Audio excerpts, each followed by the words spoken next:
The Roxbury entrepreneur Albie Cheddar Montgomery story live on the Cheddar Man Cave. Who is Cheddar?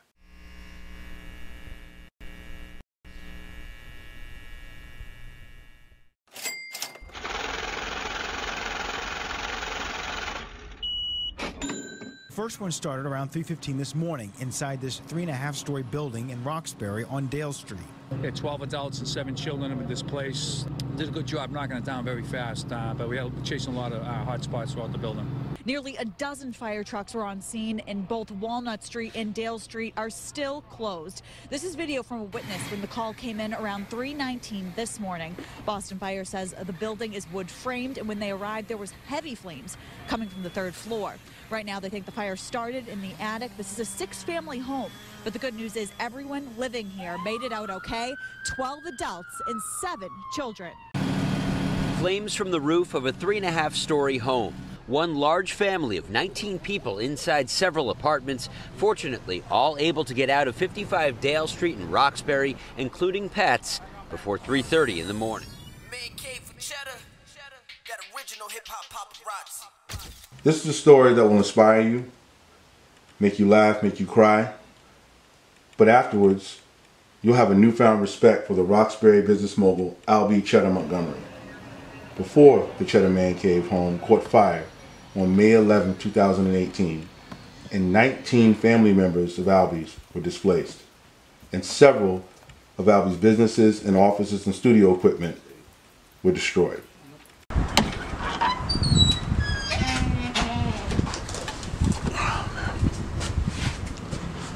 This is a 4-part series to find out who is Cheddar, the life of a hustler. Yes, sir. All right, we here. I'm a rookie at this tonight, but you know I'm taking over briefly, running the Cheddar Man Cave for my man Albie. We here tonight to kind of discuss the man himself. All right. My man Albie, and I'm gonna be real brief. My name's Linwood Wood, as people call me, and I met Albie, man, like 2004, and really around the time he was starting with the whole Cheddar thing. And, I was really impressed by, his hustle and how he came off at the time, man. At the time I was a young dude, I had 2 kids, and he put me on with opportunity with something that he was trying to start, and he had an idea. And, man, to really make a long story short, we're going to get into a lot of his story tonight, man, but, he helped me realize my self-worth.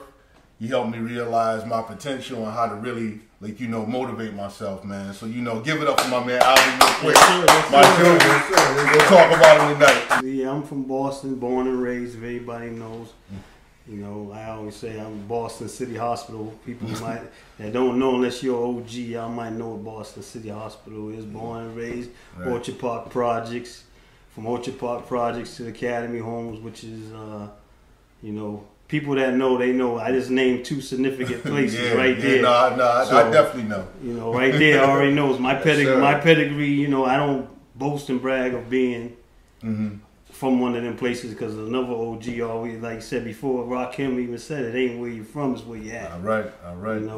But it's always Roxbury from the beginning to the end.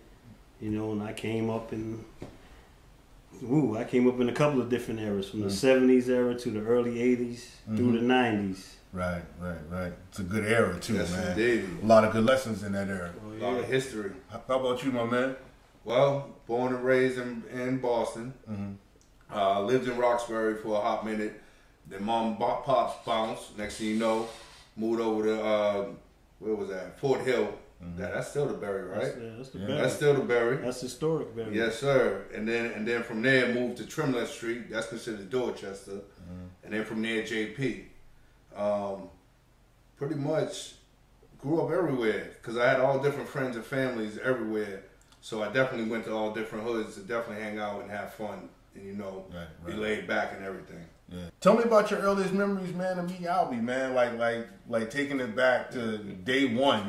I mean, he didn't kind of give me a little bit of history, y'all. Basically, his day ones, but give me the rundown. Well, with me, if a lot of people don't know, Albie is my younger brother, because he's not little no more. They all grown men now.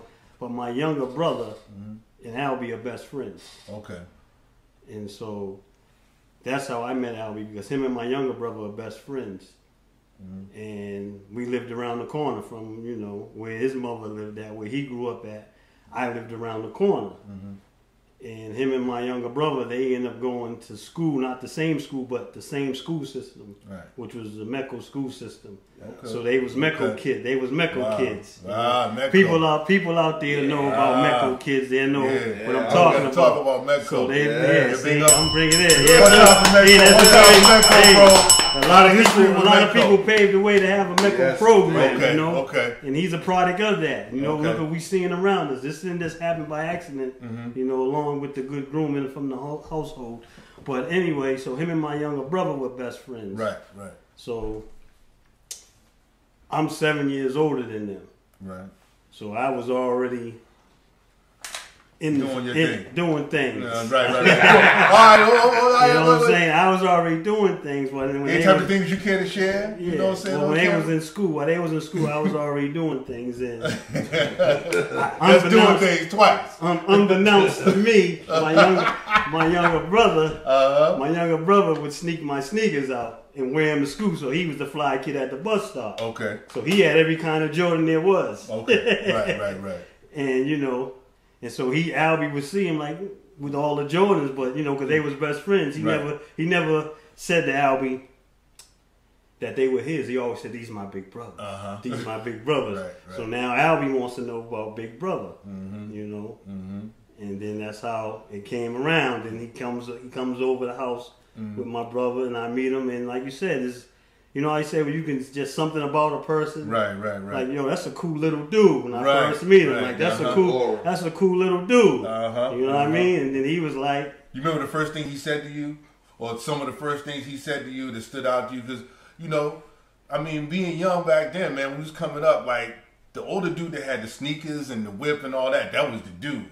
Yeah, you know, so I'm just trying to imagine what a little Albie might have said. He just was, he just was humble. He just was like, "What's up?" You know, it was more of that on that level at that time. Because put it this way, at that time, like I said, they was Mecco kids. Right. So he wasn't, you know, he liked it, the glitz and the glamour that he seen, but he wasn't, you know, at that particular time. A couple of years later, then it was, that's that dude. Now you know what I'm saying. You know what I'm saying? Can I get in shotgun? Can I ride shotgun? But he was always a cool, you know, like I said. So we basically, like he said, he stole me from my little brother. I became his big brother. Oh, wow. That's what he tells a lot of people. Wow. Yeah, this is T. He introduces people that don't know. He'd be like, yeah, this is E. Lover's older brother, but I stole him. You know what I mean? I got you. And so we just started clicking, you know, and we just started clicking. Next thing I know, I had my own partner, whatever. Next thing I know, he was at my house every day. You know what I mean? He's at my house every day, so we just, wherever I go, he's going with me. You know what I mean? Next thing you know, I'm putting slacks on him and taking him in the club at 16, 17. I'm taking him in the club. Oh, shit. I got to see them photos. I know they out there somewhere. Maybe not. Right here over there. I did one time for them photos. I know them photos somewhere. Yeah, we got them out in Kwame with polka dot shirts on. Oh, I got the Kwame shit? Yeah, I got it. What's up, my nigga Kwame? Oh, man. I got him in Kwame polka dots. Not Kwame, dog. He's killing me. Yeah, because I was one for fashion, so I always had tried to be ahead of it too, you know. What everybody else wasn't wearing, I'm wearing it. You know what I mean? I ain't wearing nothing crazy. Yeah. I'm wearing something fly, but I'm going to wear it before everybody else. I got you. So, you know, it was stuff that I had. So when they seen him in it, they was like, what this little dude? Excuse my French, but that's what it is. Well, he was cool, you know. And like I said, he always had that goal. And I remember when he was young, one of the things he always said to me when he was younger was that he wanted to own a club. He wanted to own a club. He wanted to own a club, but he didn't want to just own a club just because of the fact of owning a club. He wanted to own a club because he wanted to be his own boss. Right. So that was the key. He always wanted to be a boss from day one. That's what really stood out. He always wanted to be a boss. Yeah. He always said, "I ain't gonna work for nobody. Right. I'm gonna own a club." And that was like one of his things that he thought having a club, he could be his own boss. I remember the time he had a party I think it was on the 3rd floor. It was one of his birthday parties. Yeah. And it went down like first of all, you couldn't even get in, but you still could get in. Damn. And it was Yo, real talk. In Real this talk. Not to building, cut the you third off. floor, Real this talk. building? Real Yeah, talk. get Real, outta here. real talk. Yeah. Real talk. I know dudes in their 50s right now still talk about that party for a little kid. Yeah, that Not that shit he was a went kid, down. kid, but he was a little kid. So his idea, so going back to your thing, he told you he wanted to start a club. You know what I'm saying? He wanted to be his own boss. And you saying he threw his own party, and this dude's is 50 years old now. They're still talking about that. Damn right. Damn. As soon as they see him, Al, remember that party? And it went down. It was nice, and I mean, you even have people from other areas that probably didn't get along, but when they came to that party, wasn't no drama. Wasn't no drama. Wasn't none of that. It was all about having fun, meeting the shorties. There was plenty of them. You know what I mean? And yeah, you had a good time. You guys, young men, you coming in young men. We in the Norfolk State era now. We in the college era now. So you know, what are some examples of that? Some examples of, like, you know, his character in that way. Well, for me personally, especially because I don't deal with a lot of people when I'm down there, giving me the courage, what we was talking about earlier before the mics was on my problem with drinking. Yeah, right. You know what I'm saying? Where he didn't down it. He didn't do. There's times he might have been saying, yo, cuz, you know, you need to chill out. Of course, me being me, I got this. You know what I mean? Right. But also turn around and be like, yo, how long has it been since you drank? All right, you know what I mean? A call every week. Right. You know what I mean? Or, yo, cuz, what you been doing? Or even the slickness, which I know you ain't meaning to do it, but you want to drink? Nah, dude. Oh, I forgot. Nah, I knew you wasn't going to. I just want to you know what I mean? But it's all out of love. Right. It's not out of you trying to be, you know what I mean, put people down or stuff like that. And it took a minute. I got you. But that man is one of the reasons why, because one, I see you doing good. Why shouldn't I, you know, I need to be doing, which I'm on the same level as you to do better. But yet, this alcohol, what you even told me, it ain't doing good for you. Okay. You know what I mean? I got you. So we're going to take a couple steps back, because I want to go back to something. The Norfolk State years. Okay.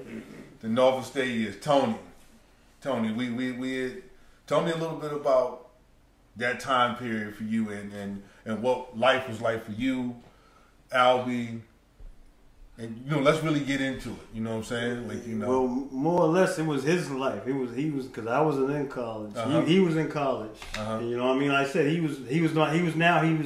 we done been through the era of him. He was my little brother. You know what I mean? He was my little brother, but he was also, you know, about to get off to college and everything. But you know, we're gonna put this in there real quick. But you know, he liked what he seen what I was doing. Okay. You know what I mean? Okay.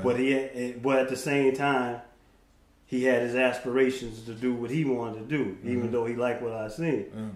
And so it was like, you know, go to college. Heck yeah, go to college. You better go to college, you know? Yeah. And I'm going to be down there to see you. Yeah. And so when he went off to college, like I said, his freshman year, at the time, I was in another state, you know, doing other things somewhere else. But it was like, boom. Other things. It's homecoming. You already know. You know about homecoming. So it's homecoming. Let's give it up for black colleges. That's for that right. one. Black colleges all all day. We got to throw that in there because we know we love that homecoming. Hey. And so we go down. So I go down there with a couple of cats. I know that, you know, all cats are like in my age. We go down there for homecoming.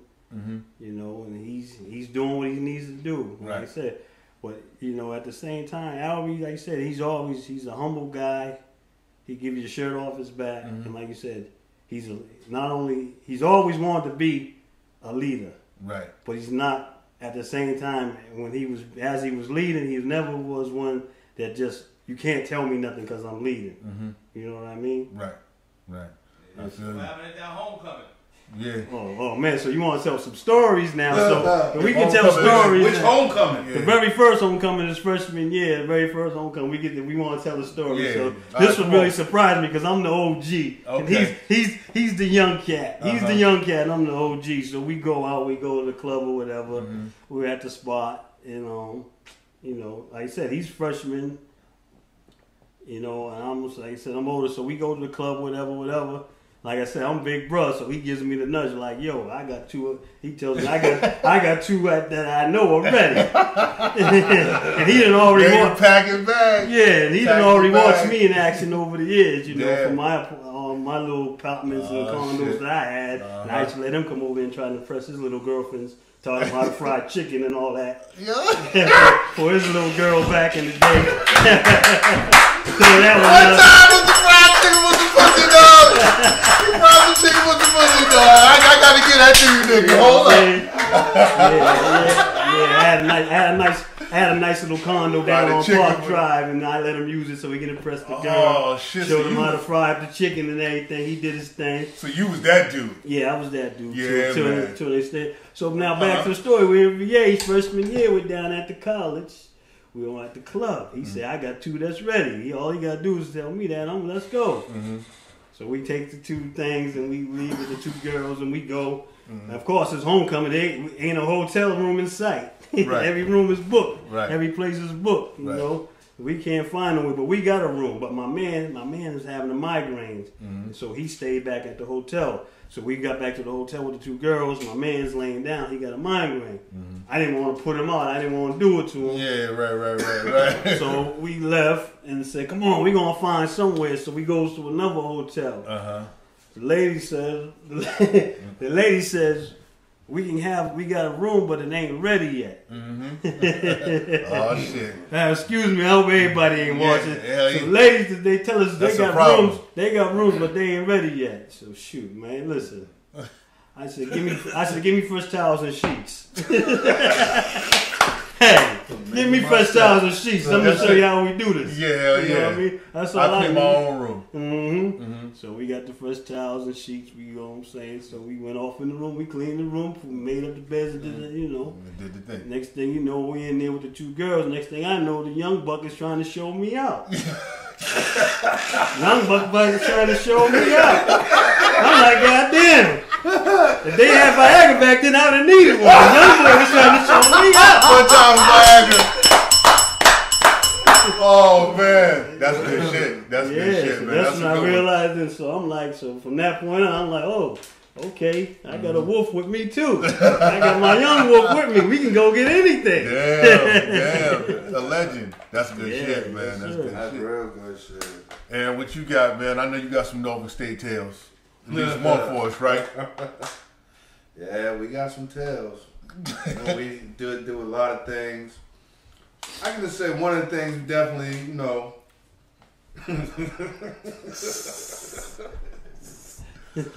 will be one time I was coming to see him when he was living on Marshall Ave. Okay. And, you know, kicking it. But I'm like, why, you know, coming in the crib? Nah, just chill, man. Let me try. I'm like, Al, what's good, man? You know, next thing you know, something says peek to the left. I peeked to the left. Man, the fuck you know them? And then I'm like, yo, he was like, come on, gotta move. I'm like, yo, remind you, this is something I've been hunting after for about a good year or so. I've been hunting, like, on a mission where I done cooked. I done did all of that. Oh, you done made fried chicken. I done made, fuck that, but I ain't get shit. This young brother, I was going to use another word. Look, because me and both of him are light skinned, and I seen some brown skin running across to the bathroom, because where he was staying at, the bathroom wasn't connected to the bedroom. Oh, man. So so the next day I come past, you know, and I'm like, yo, oh man, nah, man, he must have been seeing things or something, man. You know, I was like, yeah, all right, you know. But, you know, you take it on the chin, all right. But other things, too, with Al down Norfolk was, like I said before, always ready to have some fun and be with you. You know what I mean? And always willing. I seen a man one time help this one dude, and it was wild because something happened in a parking lot. I don't know if you know about 7-Eleven parking lot in Norfolk State. Well, actually, yeah, you ain't got to say no more. Let's put it this way. Al went out of his way to help this man. So somehow I'm creeping looking for something because I knew that at that time was Friday night. You know what I mean? He flagged me down like, yo, make sure they get there. Sure enough, you know what I mean? I listened to him, boom, go right to bring them where they need to go to get the help they needed. Wow. But also, funny, nope, man. There's some things that are not for camera. I got you. I'll put it to you like that. It's Right. something. One time for Albie being a good Samaritan. One time. You know what I'm saying? Call it. You know what I'm saying? All right. So you know, I mean that like you know, man. Good times is always. I mean, college life. I'm sure we can go on and on about stories, but let's. I mean, tell me about a time, man, where like you know, life got difficult and y'all had to learn some tough lessons together. You know what I'm saying? Like you know, what are some tough moments that you can remember? Each of you can remember that you might have went through personally, you know, around this period or during this period, that Albie might have helped you through or taken you through, or that he might have gone through that really started to begin to shape what will become the second part of your life or the next part of your lives. You know what I'm saying? Well, with me, of course, like you said, when you that dude, you ain't that dude forever. Okay. So basically, that's what it was. You know, when it came time, when it was my time, you know. But he was always in my corner, like I was in his corner. Right. You know, because even back in the days, even back to Norfolk. Fast forward, now he's like 4 years in to school, and he's on his way. And at this time, I'm basically like, you know what I'm saying, they want me. Let's put it that way. Okay. At this time, they want me. You know what I mean? And so I'm in VA. Right. But I'm still moving with me Back and and forth. with the clique that I'm with, me and my mans. My mans who we was together, who, you know, we was doing our ones. And so we're down there all in VA. So we're still going out and everything like that. And Albie used to be in the house, and it was Magic. What was it, Mr. Magics? Yes, sir. Mr. Magics. Mr. Magics. Was it Wednesday night? Wednesday happy hour. Wednesday night, Mr. Magics. We go on Wednesday to Mr. Magics every Wednesday night faithfully. Guaranteed. Albie got homework, work assignments, and all that. He's sitting at the kitchen table trying to do his work. Wow. He see me at the ironing board, ironing up the shirts, getting ready. My man's in the shower. We got New York Undercover on, because that was a tradition. That was a tradition. Put on New York Undercover, iron the clothes, get in the shower, and we off to the club. And every time Albie used to be like, I gotta steady. And I used to be like, yo, steady. Right. Steady. We go on the club, but you stay here and steady. Wow. But before you know it, last second, just as we about to go to the door, wait for me, dog. Wait for me. One time for priorities. Wait for me, dog. Wait for me, dog. Wait for me, dog. I'm coming. I'm gonna finish the study. Justin's homework, dog. I'm gonna finish the study in the morning. 2 words. I'm gone. So you know. Yeah. So, but at the same time, me and the man, we had a little heart-to-heart then. After, you know, and I told him like, yo, this. Forget all this. Right. This is what you know what I'm saying? You on the track already. This is the track that you on. You gonna get this, but you got this track already. Let's keep this track going. You know what I'm saying? So it sounds like you always, in your mind, saw where Albie was trying to go and where you wanted him to go, and you always separated. Yeah, because I knew one day he was gonna give me a job. That's right. Okay. You know what I'm saying? I knew one day. One day, one of the young soldiers that's with me gonna do something, and that was sort of a thing I had, you know. And he was the one. You know, and he took it seriously about everything he was doing. You know. Well, you know what, man? You use that word soldier a lot. You know what I'm saying in the conversation about Albie, man. Like in your definition, what qualities made Albie a soldier? Well, quality made because he was. Well, a lot of people when they look at Albie, you look at it because he's small. He's a little guy. Yeah. You know, so he's short and stature. He got a motherfucking jump shot though. Yeah, you made me lose my breath back. You remember this shit back in 2007? You put that jump shot on my ass. Yeah, I couldn't take that shit. He play some ball. Yeah.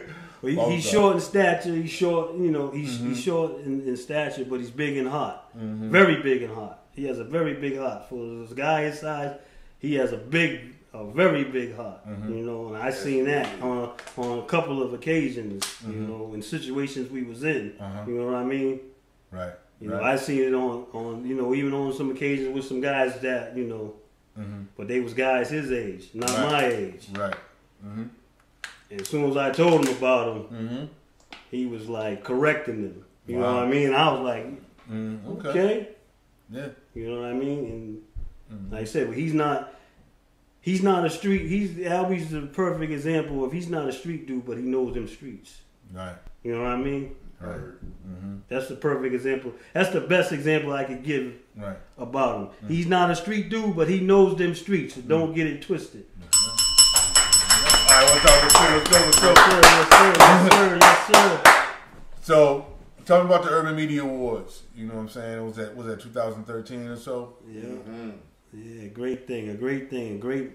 That's it right here. This is it right here. I was Albie right here. Albie came to me, you know, and he said to me, because he said, man, T, he's like, no one's buying DVDs no more. Right. You know, he's like, no one's buying DVDs no more. That's done. It's over with. You know what I mean? Like I said, I'm sort of upset because I was on vacation. I can't give you one story of that. Exactly. I was on vacation. Yeah. You know what I mean? So he says no one's buying DVDs no more. I don't know what's next, Lazzy Boom Boom. But he said, I got this idea though. And I'm like, what is it? And he was like, yo, I want to do a award show. And I'm like, yeah? He's like, yeah, I want to do an award show. And he started telling me an Urban Media Award show, you know, because there's brothers out here. That's one thing, he's community first. Family first and community first. Right. And so he said, for our community, for the people that's, you know, us, the urban, we're urban, you know, urban media. The bloggers, the underground rappers, and the whole 9 yards. He said, I want to put together an award show. Okay. So I was like, yeah. I said, yeah. I said, do it. Let's do it. And, you know, I think I gave one good piece of advice, I think, within that. I told him, I said, yo, it's going to be a year in the making. Right. And he said, yeah. I said, yeah, a year in the making. Next year. This time next year, it'll be rolling. And sure enough, when the following year came, there it was, Urban Media Awards. And so we went down to Miami. We did it down in Miami, you know. And like I said, this is me. Basically, this is me. I'm fresh to all this. So I'm watching it all. And like I said, I done seen over from all the friendships and network and I tell people, a lot of people don't know, just to throw this in there, man. I tell dudes, I said, man, there's dudes out there right now. All these dudes on plaques and everything out there now, they get 50, 60,000 a show. Man. They get to show up to places. Wow. Cheddar call them, they come for free. They come for free. When this man calls, these dudes gonna show up for free because of the man he is. You know what I mean? One time for integrity. One time for that name. And the crazy thing, I seen it firsthand. You know? Yeah. So we was down in Miami, beautiful time, a beautiful location, the atmosphere was right, everything was good, you know. And that's, like I said, Tam, that's when I... What was her role in that? What did she... You know what I'm saying? Like, what are some of the things that Tam was in? I know she was probably really hands-on, but what are some of your memories of her involvement in that, the Urban Media Awards? Either one of you, you know what I'm saying? Definitely this. She helped design it. Her and Elby helped design the award itself. Yeah. You know what I mean? Definitely helped design it. Definitely made sure all the guest lists, everybody was, you know, there. Like I said earlier, the yin and the yang, where, you know, making sure everybody came in, made sure everybody's flights came in. Because I think even down there, I'm not sure there, or it might have been the comedy show where somebody flew into the wrong airport and they had to reverse the ticket to make sure they came. You know what I mean? Right. Where stuff like that. Yeah, Tam definitely, from what I seen then, she was like the one. She was the glue. Right. You know what I mean? Albie make the blueprint and put it down, and she put the seal on it. One time for a good woman behind every man, for sure. One time. I know we all went down to have a ball at the awards. You know what I mean? And it was all different people from everywhere. You know what I mean? From even taking trips when he was doing Cheddar, and I'm waking up at a mom and pop shop somewhere in goddamn Jersey, but we in the fucking hood. Right. But you good. Right. You know what I mean? Or just going to a club where he's about to film one time and that's free exposure to them, you know, because his name is out there, and they saying, "Oh, now you got to pay." Well, fuck you, I'm out. You know what I'm saying? You're the one who's gonna lose, right? And standing up for his morals, especially for his company. Yeah. And like Tony said, he's always gonna be, and always was gonna be, a boss of, you know what I mean, of something of his own, not working for anybody. No matter what, his mind is always going on the next. If you even look at from when him and E started just the grill. A grill with a goddamn cooler next to it. Right. From there, where it went to a truck. Right. You know what I'm saying? And then the next innovation. You know what I'm saying? I mean, I think me and Al were already close. But by him, when him and his family moved out to Maryland, we got even tighter because, like I said, I noticed the Boston bond. No matter what, you realize real, you recognize real. You know what I mean? And we already had that history of from, you know, growing up together and stuff. And, you know, especially when, you know, I even hate to even always bring this up, but like when he lost his wife, you know what I'm saying? You know, it's not like I was there, you know what I mean? And me and him got even more closer because we were still living around the corner, you know what I mean? He didn't move back home just yet. And we intertwined even better because he was still strong. He's a mother. People who really don't know him don't understand how strong he is in the inside, and he won't show. You know what I mean? But he'll show his true friends and family. You know what I'm saying? So tell me about Albie as a father. You know what I'm saying? Like, you know, we just, you know, seeing him go from these different periods of being a young man and being ambitious and looking up to you. And being a basketball player, going to Medco and moving on in life, going to college and hustling and trying to, you know, get all of the things that, you know, one would try to get when they're trying to succeed in life. What did he look like to you when he first became a father, you know, or first started to settle down in a relationship and begin to, you know, I mean, if that's what it looked like to you, I guess. You understand what I'm saying? With me, I can't say a lot of it because I was on vacation for a little bit of it. Right. You know what I mean? So, but from what I've seen, he's a very loving father, a very caring father, and of course we're gonna give shout out to Big Al because Big Al, I know Big Al was that too. Big Al played a big part in his life. His father, Big Al, played a big part in that, and I see that. When I see his interactions with his son, I know that that's what he got from his father. Right. So I know, you know what I'm saying? That's what I see. Right. You know, so he's, you know, but in another note, when I first heard he was settling down and getting married, I said, not the Albie that runs with me. Not the Albie that runs with me. It can't be. It's not going to happen. What? What? Shoot, we call ourselves tag team champions. We're undefeated. We still hold these belts. You know what I mean? One time for the champ. One time for the champ. Before Austin, Ric Flair up in here, dog. You already knew. In order to beat a man, you gotta beat the man. That's right. He said that. You know what I'm saying? He said that. I was like, when they said my young trooper's gonna get married. Okay. You know, that was like, whoa, he's gonna get married. In terms of father life, but he transitioned to it, you know, very well. Word, that's what's you know up. What I'm saying? I know he's a great father. He's a great example. He's a great role model and example. You know, not just for the youth, but for some of these younger men. That's good. That's what's up. One time for Albie again on that.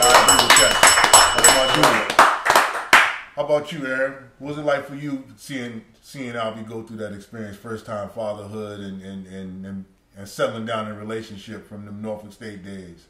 Well, he outcooked you, you know what I'm saying? Yeah. You know what I'm saying? Yeah. He put the chicken move on you. He did and got the chicken. I know. The chicken and the cookies and all that shit. My chicken's still raw in the goddamn, yeah. But seeing Al, like at first, when I first heard, you know what I'm saying, him and Tim, I was like, yeah, they gonna butt heads sooner or later. Wow. But yeah, because I'm in his own way, then it's different versions of each other. R.I.P. to Tam, you know what I mean? Because definitely, she was the other half. That was his other half that that click no matter what. You know what I'm saying? And you know, I don't know if it's how they say it, the ik and I or the yin and yang. There you go. Thank you. One of them was the yin, the other one was the yang, And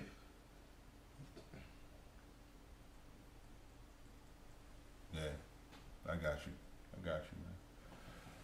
man. How about you, Tony, man? Like, where were you? I remember, you know,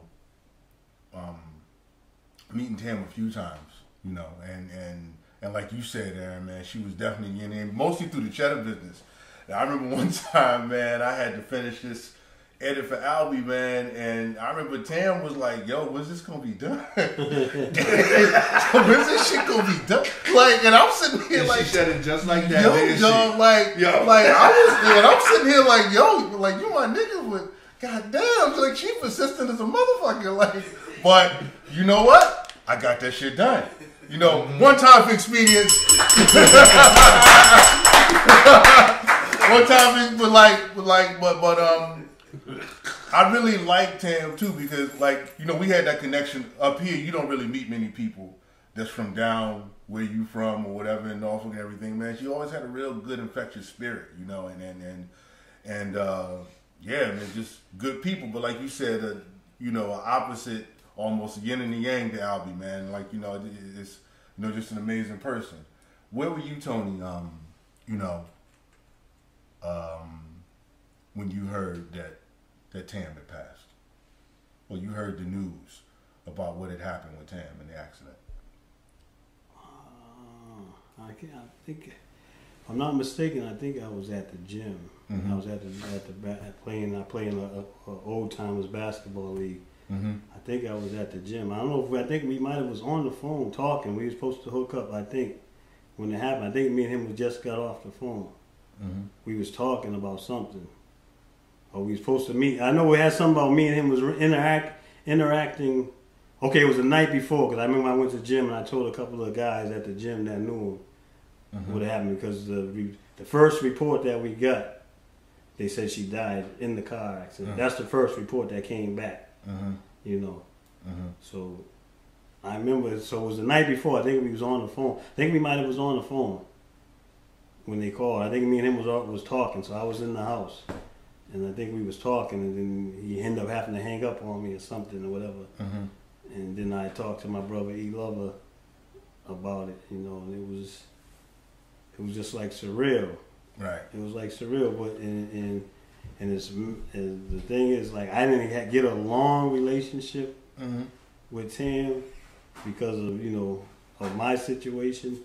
I met Tam way back when when they was first dating. I only met her for a quick second. And we stayed over a house down in VA, and you know, and I met her then, and then I met her. They came up to Connecticut, where I was at in Connecticut one time. And, you know, it was like always quick because of my situation. We never had a long interaction until years later. Yeah. You know what I mean? And it was like, as soon as we started having our interaction, that's when it happened. Yeah. You know? Yeah. Like 18 months, I think, after, you know, like 18 months into it is like when it happened. Wow. You know? Yeah. Yeah, so it was a short relationship, you know. But like, you know, like I was saying, man, you know, definitely an infectious spirit. But man. she knew, you know, I knew she knew a lot about me from him. That's what impressed me too, because I knew, you know, what he had told. I didn't know all the way he told about me, but I know it was something. It was very good. It was very good, you know. But because you know, like I got one of my younger sons. Albie like helped raise him too. You know, right. Albie looked out for him and stuff. You know, in certain times. Right. And actually, one time they picked him up to bring him back home from where I was at when I was in another state. Oh, I got you. Know, I got you. And I used to always have him, and then Albie would come and get him for me and bring him back to Boston. And him and Tam came together, you know. So yeah, I was saying, so to my son, she was Auntie Tam since he was a little kid. Yeah, you know, he knows it better than I do. Yeah, you know what I mean. But I know from the short couple little conversations me and her had, you know, how he really feels about me. That's just right. from the little short conversations that me and her had. Yeah. You know. Mm-hmm. So Aaron, man, like, you know, you mentioned that, like, you know, you guys were close to the family down in DC, and you know, you seem like you really had a close connection with Tam. What are some memories you had of? Yeah, we all started school together. Mm-hmm. We all started. I remember Tam when she used to drive the goddamn beat up Honda Accord, the black joint. You know what I'm saying? Mm-hmm. One time for the Honda Accord. That's right, boy. Lord knows, about 400,000 miles I was on on that that joint. motherfucker, yo. You know what I mean? Yeah. And little, you know, everybody that's close knows too. You know, he raised her first son. You know what I mean? I Right. forgot how old Day was when they met. You know, because I know when he was a baby in the baby seat in that car. You know what I mean? Wow. From seeing that. You know what I mean? Wow. You know, no matter what, you know what I mean? Before he was even into fatherhood, he was in fatherhood. That's right. You know what I mean? That's right. And like Tony said, you know what I'm saying, picking up, you know what I mean, people trust indeed, you know what I mean, bringing your child from another state, you know what I mean, that's family, that's love, you know what I mean, and then especially with him and Tam dealing with each other, you know, no matter what, all the way till, shit, when we was coming down for the graduation, you know what I mean, for Day-Day's graduated, when he graduated from high school, you know what I mean, and I remember this time clearly. We came in the house, and I guess Day thought it was, you know, I ain't got that much work or whatever. Listen, you better sit your behind. I don't care if you graduated. You still got this work to do. Yeah. You need to sit your behind at this table, and that's what I thought. Get this work done. You know what I'm saying? Yeah. You know, there's times when kids might smell themselves. Right. You know, especially if it's not biologically. You know what I mean? But no, that He was on him. that's what, you know what I mean, no matter what, that's Day he's Day-Day's daddy. You know That's what I right. mean? That's You right. know what I mean? And a man, that's a man is just another splitting image of him. Oh, man. Very respectful. Yeah. You know what I'm saying? Always hello, uncle, or hello, so and so, you know what I mean? Talk proper, knows, you know. I don't ever hear nothing bad about, you know. But a kid's gonna be a kid, of course they're gonna do stuff. You know what I'm saying? But never disrespectful. You know what I mean? And that comes from his father. You know what I mean? And just seeing him, you see how he changed. And as they say, and I see it now being older without children, you mature more when you have a child. It makes you mature. Right. You know what I'm saying? Because I know I still do immature things, but you see certain things in certain people who have children, and how, oh shit, you don't do that no more. You know what I mean? And then that's another lesson on top of that. Like, oh, okay, you know, not just because they have a child, but you're getting older. You know what I mean? You need to cut some of that, regardless if you do or don't have a kid. You know what I mean? But definitely as a father, yeah, he's doing his thing, because being a father never stops. You gotta be funny like that though. I know you clean, but everybody ain't gonna be coming in there and grabbing on him. Your ass been sitting outside all day all funky. Oh, you know they be touching on him. reeling in. They'll be okay. They'll be salty. They will get over it. Yeah. Come there, scratch their balls, and then we want to coochie coochie coochie. Get out of here. You know, they even wash. I didn't know they wash their hands when they touch the refrigerator. Now you want to come touching my baby? You better. Oh, sorry. Wash your what? Touch your what? Touch your nuts. Look at he's looking at you. Is he looking at his mom? What are you doing? How was she with her kids? You know what I'm saying? What stands out to you about how Tam was as a mother with Amir and Day in particular? I mean, you know, you got the memory of the. Well, we're having two boys at that in different ages, but having boys alone, you know, if anything, you know, she loved them beyond a doubt. You know what I mean? She definitely, you know what I'm saying, but she definitely will fuck them up with no problem, and it wouldn't Discipline. be like, and it wouldn't be discipline, but it wouldn't be just just go to your room. No, dude, you gonna get your ass whooped, like, you know what I mean? To the point, you know, but it was structured. You know what I mean? She loved her kids, she loved her family. You know what I'm saying? And definitely, them boys were her everything, no matter what. So you know, it's. I mean, Urban Media Awards, and you know, it seems like things are going good. You know what? But what was it like getting that call, man? You know what I'm saying? What was it like for you? For me? Yeah. Well, it wasn't a call just yet. We all went out. We all went out there for our friend Alicia's birthday, who all went to school. I think Al was supposed to come, but I think he had to do a job out here. So we all, you know, it was crazy because I drove from Maryland and everything. I think, yeah, Tam drove. She drove before me because I had to go to work. So we all met up, and I didn't get a chance to go to the party. They had like a pre-party in New York the night before because we all met up in Jersey. So the next day we all meet up at my friend Alicia's crib, and it's me, Tam, Alicia, who else? Javonda. It's all of us there, and we're all getting stuff together, ready for the party. And so next thing you know, Tam had picked up some of my dry cleaning because I couldn't because I had to go to work. So I was like, yo, you got my stuff? She was like, yeah. Make a long story short, she was like, these bitches get on my nerves. I'm ready to drive back now. And I was like, yo, come on, man. Don't. She was like, I'm going to finish setting this shit up, but I'm ready to get the fuck out of here. Part of my language, y'all.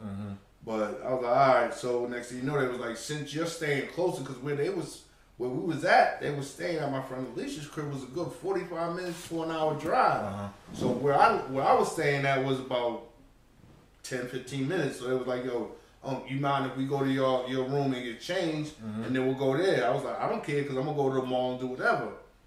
So I ended up coming to the hotel, and I'm like, ain't nobody been here yet. So I'm like, okay. So then Alicia calls me like, yo, Capri, and I'm like, yo, what's going on? Alicia's one of her close friends whose birthday it was. She was like, Missy and Danielle and Tim got into an accident. I'm like, what do you mean they got into an accident? So she was like, some guy was swerving on the road. That's all I know. And they what's it called? They ended up being outside the car. They got flung out the car, and you know she got rushed to the hospital, but we don't know which hospital they're at. So I'm sitting there like, all right. So my man Troy, who lives in Philly, he's with me, and he's an EMT. So he's trying to call around to find out. And then next thing you know, I'm calling. I don't know who I try to keep calling Al, but I think it was either football. It was something, but his phone wasn't working. So I think I hit Hugh or E. I'm not positive. Somebody on the Facebook, and I was like, yo, tell Al to call me. You know what I mean? As soon as I called him, I let him. He ended up calling me like 5 minutes later, like, yo, what's going on? And I let him know. Next thing you know, he's on the road down here. And she was at the hospital. She was just unconscious, you know, in a coma. Man. So now, you know, I mean, we talked about Albie being there for everyone else. What did it feel like for you as his friends now? You know, he needed y'all probably more than any time, you know, in his life. You know, what was it like having to be there for him at this point? He stood strong, yo. He stood strong somewhere, like Tones, you can't fathom, like, unless you were in that circumstance, you know what I mean? But he stood, you know what I mean, and he was strong for his son, or me, you know what I mean? You know, and to this day, I'm not gonna lie, I still never ever seen Amir cry. You know what I mean? And I'm sure he has, but the strength that his father showed him through these troubling times, you know what I mean? And it's amazing, you know what I mean? And it hurts. It hurts talking about it. You know what I mean? But as everybody was there no matter what. And it was just from the love, you know what I mean? I'll tell you something that was, this really blew my mind about the young brother. You know, he's an old man now, but he's still a young brother to me. Is, you know, you don't know, but I'm Muslim. Right. I pray 5 times a day, every day. You know, due to the sake of Allah, no boasting or bragging about it. I pray every day, 5 times a day. I study, and what have you. You know, and it's all what your faith is. And I didn't see brothers give up on smaller things. Mm-hmm. You know, give up on smaller things. And me and him had a conversation when it was all said and done. And instead of him being bitter, it blew my mind. Instead of him being bitter, instead of him turning his back on faith, mm-hmm. he told me, he said, T, I know there's a God. Right. You know what I mean? Most persons would say in that circumstance, my wife just got killed. Why did God let this happen? Mm-hmm. You know what I mean? That's right. And here I am, you know, like I said, I'm Muslim. I pray I pray every day. Mm-hmm. You know what I mean? And, you know, I think that I'm thinking my faith is strong. Yeah. And then when this brother tells me that he knows there's a God after just, you know, his wife being killed, and he tells me he knows there's a God. That's amazing faith. Yes. That's amazing faith, you know. That's amazing faith, and that's amazing character, man. Yes.